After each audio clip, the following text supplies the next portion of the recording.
In the beginning, a man by the name of Alan Alcorn created one of the first video games ever, Pong, back in 1972. It ran on a black and white raster display. It wasn't very impressive, but it was the first video game to reach mainstream popularity, so people saw that it was good. A generation later, the Atari 2600 was released in 1977. It was capable of running 4 colors per scan line. In 1985, Nintendo released their very first console, the Nintendo Entertainment System, also known as the NES, and was capable of running 12 unique colors at any given time, 3 times that of the Atari 2600.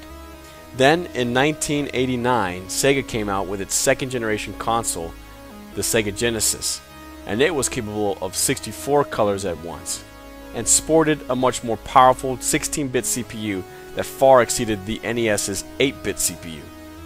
For the first time, home console arcade ports started to look almost identical to the arcade version. But just 2 years later, in 1991, the Super Nintendo, aka SNES, came out and blew audiences away. It was capable of a whopping 256 colors on screen at once, 4 times the Sega Genesis. But the real kicker was a feature known as Mode 7 that allowed for backgrounds to scale, rotate, and simulate perspective. This is what made games like F-Zero possible. And if that wasn't enough, a few years later, Nintendo introduced the FX chip that allowed for fully 3D polygon rendering. The Super Nintendo was a technical wonder for its time and closed the quality gap even further between arcade to home console ports. It was the beginning of the end for arcades. Now, it wouldn't be fair unless I mentioned the ultra-expensive Neo Geo. The Neo Geo home console was released the same year the Super Nintendo was. And for the very few that could afford this Lamborghini of a game console, you were playing the identical arcade copy at home. No compromises. The arcade cabinets used the same cartridge that the home console used. I mean, look at the size of the game cartridges compared to the Super Nintendo's. But unlike the Super Nintendo, the Neo Geo was capable of scaling not just the background, but sprites themselves too.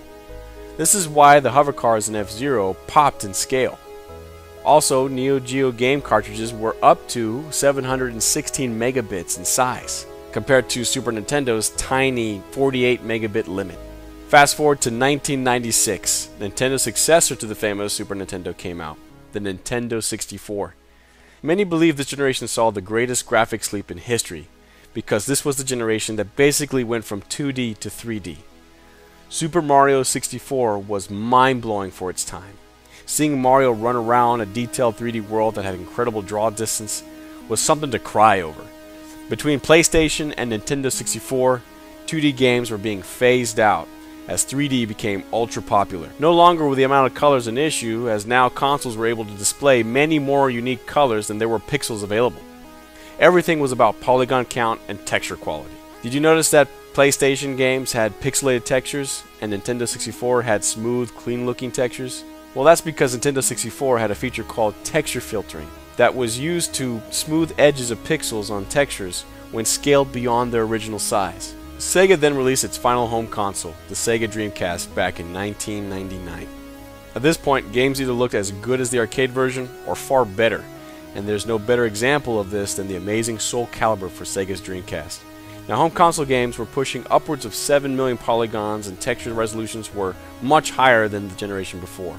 Character models no longer looked blocky, and environments looked detailed. Games like Metal Gear Solid 2 were motion captured and had Hollywood-style camera work and editing. This generation was the first to introduce a texturing technique called normal mapping to give 3D models the appearance that it has way more polygons than it actually has.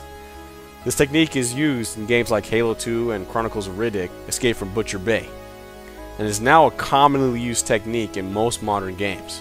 In 2005, Microsoft released the Xbox 360. The graphical leap here wasn't quite felt at launch. Games on 360 were running in HD, but beyond that, it was hard to tell the difference between the generation before it. That was until Gears of War was released and showed off what a difference building an advanced graphics engine makes, and in this case, it was Unreal Engine 3. This generation was the beginning of the importance of graphics engines. No longer could developers just rely on the hardware to push their graphics. To take full advantage of the hardware, developers needed to spend a lot of development time and money on graphics engines to help cut corners and simulate things never thought possible on just the raw power of the hardware. Just look at the difference between Metal Gear Solid 4 and Metal Gear Solid 5 that are running on the same hardware, the PlayStation 3.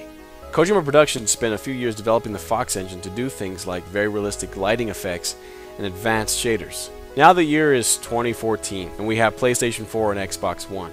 Developers are getting used to the new hardware and tweaking their graphics engines to take full advantage of this generation. Engines like Unreal Engine 4, CryEngine 3, Anvil Nex, and the Fox engine. The big leap in this generation will come in the form of amazingly realistic shaders and particle effects. Just you wait. This will be the generation that we'll finally see photorealistic graphics. And you really don't get much better than that. The future is now. That concludes this episode. Thanks for watching, and I'll see you next time.